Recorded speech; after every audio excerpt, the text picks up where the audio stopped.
જય માતાજી. ભીખાલાલ વાઘેલા, મારો નંબર 98244484. વિનુ સીસા, હરિપર, તાલુકો ગઢડા, જિલ્લો બોટાદ ને એના 3 છોકરા. આ વારંવાર હું યાદ કરાવીશ, મગજમાં હારે, મગજમાં બધાને. એનો એક વિડીયો જોયો આપણે, સાંભળ્યો. એ ગમે એવો બોલતો આપણા વિશે, આપણે ન બોલે.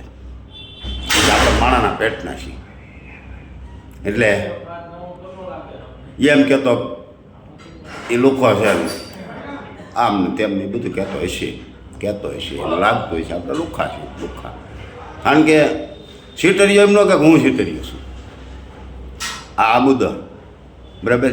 હવેના તને યાદી કરાવી દઉં. ફરી વાર એકવાર હું બોલ્યો છું શરૂઆતમાં કે ચોખા જેટલા એના સમૂહ લગ્નમાં જોયા ને એ હારે એમે આવી અને દાન દેવરેવું તને એ પાછા લેવાના ચોખાય તે એમ પારેવાર નાખી દઈશું. ઈવડે જેની પાસે લાવ્યા ને એ પારેવાર નાખી દે, જે નાખે એ ચોખા પાછા લેવાના છે. જેટલા એને જોયા ને 10-12 કટ્ટા જે કાંઈ જોયા એ હું હારે આવ્યો હતો, એના સાક્ષી છે.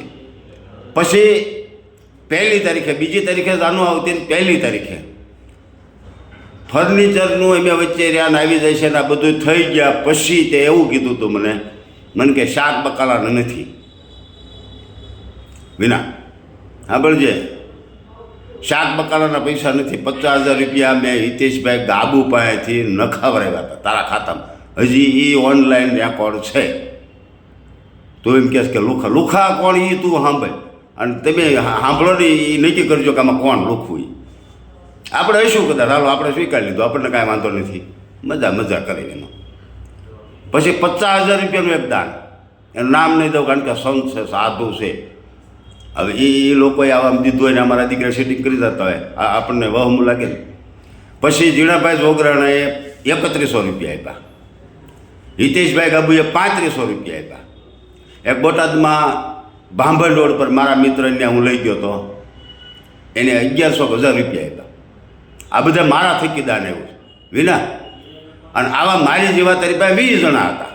20 જણાનું તમે કલ્પના કરજો, સાંભળવાવાળા દાન કેટલું આવ્યું હોય. 12 લાખ રૂપિયા એ આવ્યા હતા. આ બધું તું ખાઈ ગયો અને પાછો ફલાણો લુખો. હવે લુખો કોણ એ નક્કી કરજો તમે. હા સાંભળીને તમારે નક્કી કરવાનું છે. અને હું એટલે સજા એટલે તું કાંઈ સજ નથી.